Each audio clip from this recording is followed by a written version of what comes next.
Coach बदलो यार। और रोहित दोनों को टच नहीं कर पाएंगे अगर वो खेलना चाहते हैं तो। क्यों? इनका आर्मी है, बटालियन है, लोग इनको देखने के लिए आते हैं। अगर उनको आप बाहर करोगे पूछने के लिए और नॉइस और पूरा क्या बोलेंगे वो, मतलब it will just break the roof down. पर अगर शमी को नहीं लिया, सिराज को नहीं लिया, भुवनेश्वर को नहीं लिया, 10 लोग पूछेंगे, शोर नहीं मचाएंगे ना।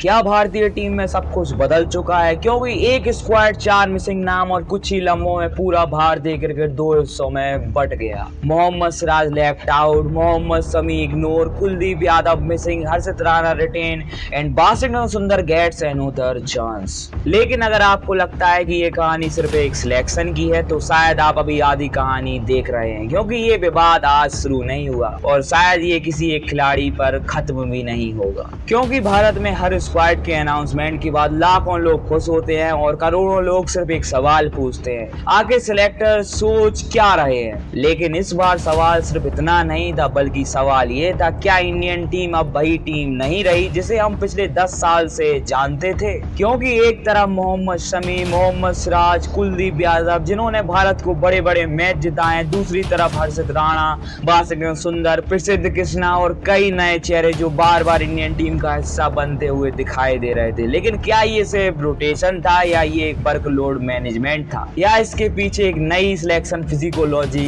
काम कर रही थी? क्योंकि जब गौतम गंभीर टीम इंडिया का हेड कोच बना और अजीत अगरकर सिलेक्टर कमेटी की कमान संभाल रहा था, तब से एक चीज लगातार दिखाई देने लगी, टीम इंडिया पहले जैसी सिलेक्ट नहीं हो रही थी। कुछ लोगों ने कहा ये फ्यूचर प्लानिंग होगी, कुछ ने कहा ये बोल्ड सिलेक्शन है और कुछ फैंस तो सीधा सवाल पूछने लगे, क्या टीम इंडिया में पॉलिटिक्स चल रही है? और सोशल मीडिया पे कई टिप्पणियां चालू हो गई थी, justice for Siraj, bring back Shami, why not Kuldeep, selector have lost it, trust the youngster, future team India. पर इन सब के बीच सबसे दिलचस्प बात ये थी कि दोनों तरफ लोगों के पास अपने अपने तर्क भी थे।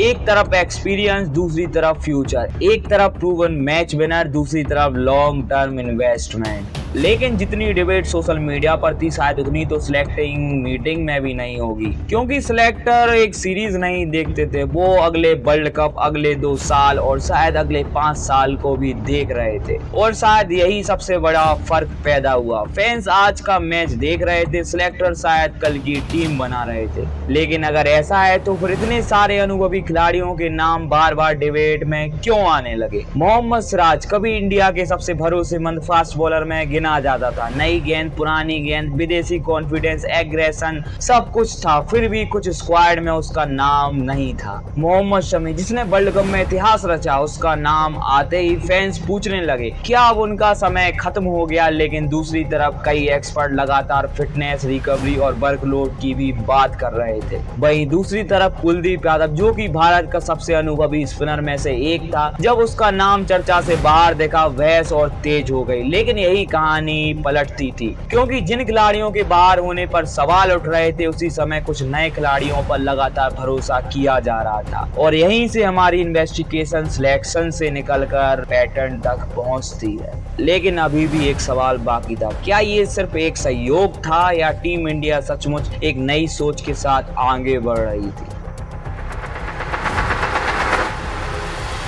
क्या टीम इंडिया अब खिलाड़ियों को नहीं बल्कि रोल्स को चुन रही थी? 2024, 2025, 26 अगर ये सिर्फ 1-2 सिलेक्शन होते तो शायद कोई इतनी बड़ी बहस नहीं होती। लेकिन बार बार जब एक जैसा पैटर्न दिखाई देने लगा, तब लोगों ने स्क्वाड नई सिलेक्टर्स को देखना शुरू कर दिया। हर नई स्क्वाड के साथ कुछ नाम गायब होते गए और कुछ नाम लगातार वापस आते रहे। यहीं से एक सवाल पैदा हुआ, क्या अब इंडियन टीम में रेपुटेशन नहीं बल्कि रोल सिलेक्ट हो रहा है? केस बन मोहम्मद सिराज। कुछ सालों पहले अगर जसप्रीत बुमराह उपलब्ध नहीं होता था तो फैंस की पहली पसंद मोहम्मद सिराज होता था। एग्रेशन, नई गेंद, विदेशी कॉन्फिडेंस, उसने कई यादगार बॉलिंग स्पेल भी डाली हैं। लेकिन जब कुछ अहम सीरीज में जब उसका नाम स्क्वाड में नहीं था, सोशल मीडिया पर तुरंत सवाल उठने लगे, सिराज को ड्रॉप क्यों किया गया? लेकिन सिलेक्टर की तरफ से जो सार्वजनिक सोच दिखाई गई, उसमें एक बात बार बार सामने आई, हर पिच, हर ऑपोजिशन पोजीशन, हर टूर्नामेंट एक जैसा नहीं होता, यानी हर बॉलर हर सीरीज का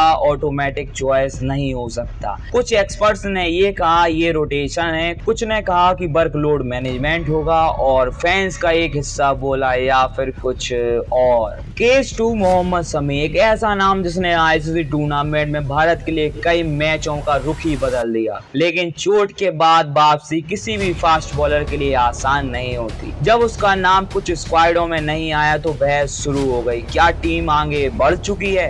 वहीं दूसरी तरफ क्रिकेट एक्सपर्ट लगातार एक बात कहते रहे कि फास्ट बॉलर के लिए फिटनेस, मैच दौड़ और वापसी की तैयारी भी सिलेक्शन का अहम हिस्सा होती है। यानी यहाँ भी कहानी सिर्फ एक सिलेक्शन की नहीं थी। केस 3 कुलदीप यादव। कुलदीप यादव भारतीय टीम का एक ऐसा स्पिनर जो अकेले मिडिल ओवर में मैच बदल सकता था। जब भी उसका नाम चर्चा से बाहर रहा, फैंस ने कहा ऐसे मैच विनर को कैसे इग्नोर किया जा सकता है। लेकिन दूसरी तरफ टीम कॉम्बिनेशन की चर्चा भी उतनी जोर से हो रही थी। अगर टीम एक्स्ट्रा बैटर खिलाना चाहती है या अतिरिक्त पेस बॉलर को तो बैलेंस बदल जाता है, और यही वजह है कि सिलेक्शन हमेशा इंडिविजुअल परफॉर्मेंस के तय नहीं रहता। लेकिन कहानी का सबसे दिलचस्प हिस्सा अब शुरू होता है, क्योंकि जिन खिलाड़ियों के बाहर होने पर सवाल उठ रहे थे, उसी समय कुछ नए युवा खिलाड़ी टीम इंडिया का हिस्सा बन रहे थे। Harshit Rana, raw pace, fearless attitude, aggression, body language, international experience. कुछ लोगों ने कहा बहुत जल्दी है, लेकिन दूसरों ने कहा अगर अभी मौका नहीं मिलेगा तो अगला मैच विनर कैसे बनेगा। प्रसिद्ध कृष्णा, ऊंचा कद, extra bounce, different skill set.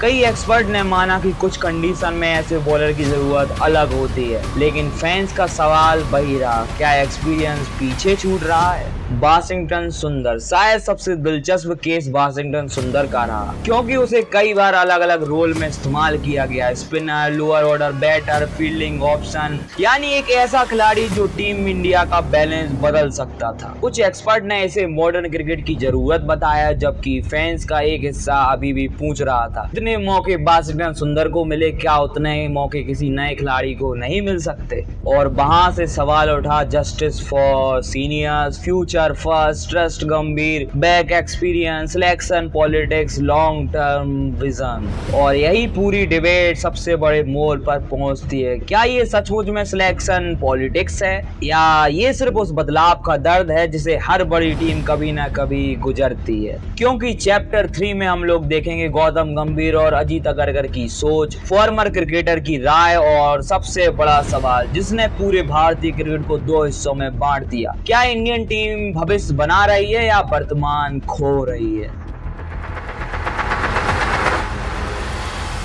क्या सच में भारतीय टीम की फिलोसॉफी बदल चुकी है, और शायद पूरी कहानी किसी एक खिलाड़ी की कभी थी नहीं, ये कहानी थी भारतीय क्रिकेट की बदली सोच की। साल 2007, 2011, 2013 इन सालों में टीम इंडिया ने दुनिया जीती, लेकिन इसके बाद भारतीय क्रिकेट ने एक और चीज सीखी। हर वर्ल्ड कप 4 साल बाद आता है, लेकिन वर्ल्ड कप जीतने के लिए टीम 4 साल पहले बननी शुरू होती है। और यही वजह है कि कई क्रिकेट एक्सपर्ट भी मानते हैं कि सिलेक्टर अक्सर सिर्फ अगली सीरीज नहीं, आने वाले टूर्नामेंट को भी ध्यान में रखते हैं। यहीं से टीम बिल्डिंग और टीम सिलेक्शन 2 अलग अलग चीजें बन जाती हैं। और गौतम गंभीर एक ऐसा खिलाड़ी जो हमेशा फियरलेस क्रिकेट की बात करता रहा। कोच बनने के बाद भी उसने कई बार कई सार्वजनिक रूप से कहा कि टीम को सिर्फ जीतना नहीं है, बल्कि लगातार जीतने वाला कल्चर बनाए रखना है। दूसरी तरफ अजीत अगरकर की selection community rule based cricket पर जोर देती हुई दिखाई दी,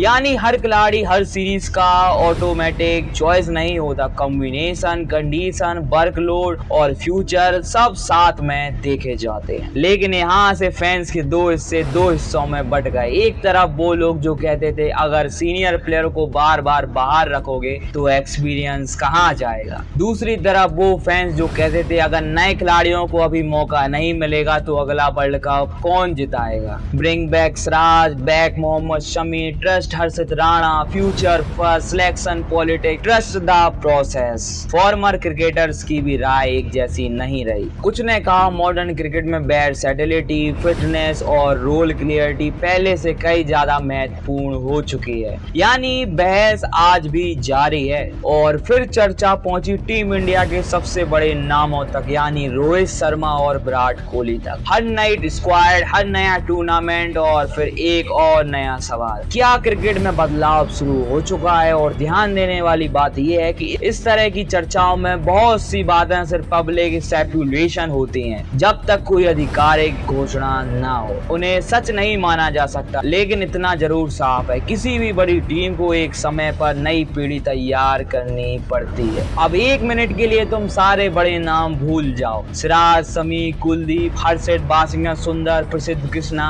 और सिर्फ एक सवाल सोचो, सिलेक्टर्स आके ढूंढ क्या रहे हैं? Raw pace, fitness, multi skill players, long term investment, या 2031 वर्ल्ड कप को नींव रख रहे हैं? क्योंकि अगर आप ध्यान से देखेंगे तो पिछले कुछ समय में टीम इंडिया बार बार ऐसे खिलाड़ियों पर भरोसा करती दिखी है जो अलग अलग रोल निभा सकते हैं, जो अलग अलग कंडीशन में फिट बैठते हैं और जिन पर आने वाले सालों में विश्वास किया जा सकता है। लेकिन क्या इस प्रोसेस में कुछ अनुभवी खिलाड़ियों के साथ अन्याय महसूस हुआ है? यही वो सवाल है जिसका जवाब आज भी करोड़ों फैंस ढूंढ रहे हैं। शायद ये पॉलिटिक्स नहीं, एक ट्रांजिशन हो, या शायद ट्रांजिशन इतना कठिन होता है कि हर फैसला पॉलिटिक्स जैसा दिखाई देने लगता है। सच शायद इन दोनों के बीच कहीं ना कहीं दबा हुआ है। पर इन सब के बीच टीम इंडिया बदल रही है, सिलेक्शन बदल रहा है, क्रिकेट बदल रहा है। लेकिन क्या ये बदलाव है भारत को अगले दशक की सबसे मजबूत टीम इंडिया बनाएगा, या कुछ फैसले आने वाले समय में सबसे बड़ी बहस बन जाएगा? अब फैसला आपके हाथों में है। कमेंट सेक्शन में बताओ, क्या इंडियन टीम की नई फिलोसॉफी सही दिशा में जा रही है? अगर आपको चुनना हो एक्सपीरियंस या यंग टैलेंट, पर आप किसे चुनेंगे और क्यों? अगली स्क्वाड में किस खिलाड़ी की वापसी या सिलेक्शन सबसे ज्यादा जरूरी है? क्योंकि कभी कभी सबसे बड़ी लड़ाई मैदान पर नहीं बल्कि सिलेक्शन टेबल पर लड़ी जाती है। बाकी आपको क्या लगता है, अजीत अगरकर और गौतम गंभीर इन दो बड़े नामों को टीम इंडिया से हटा देना चाहिए, या मोहम्मद शमी या भुवनेश्वर कुमार जैसे प्लेयरों को एक्सपीरियंस को मौका देना चाहिए? अपनी राय कमेंट में जरूर बताएं। एंड अगर तुमको ये वीडियो पसंद आई हो तो लाइक सब्सक्राइब करना मत भूलना। मिलते हैं अगले वीडियो में, तब तक के लिए जय हिंद।